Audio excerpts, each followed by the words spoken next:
ଓଡ଼ିଆ ରୀତିକାବ୍ୟାନୁମୋଦି ସୁଧୀ ଶ୍ରୋତାବନ୍ଧୁମାନଙ୍କୁ ମୋର ନମସ୍କାର।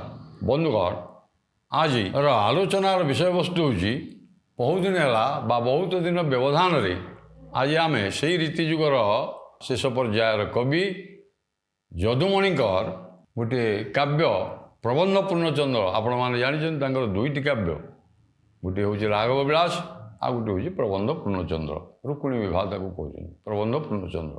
ସେଇ ପ୍ରବନ୍ଧ ପୂର୍ଣ୍ଣଚନ୍ଦ୍ର କାବ୍ୟର ତୃତୀୟ କଳା, ଏଠି 16 କଳାରେ ସମ୍ପୂର୍ଣ୍ଣ କରିବେ ବୋଲି ଚାହିଁଥିଲେ, ମାତ୍ର 8 କଳା ଯାକେ କବି ବର୍ଣ୍ଣନା କରିବା ପରେ ଆଉ ଉଚିତ ମନେ କରିନାହାନ୍ତି, ଅର୍ଥାତ୍ ରୁକ୍ମିଣୀଙ୍କର ବିବାହ ପର୍ଯ୍ୟନ୍ତ ସେ ଆଲୋଚନା କରିଛନ୍ତି।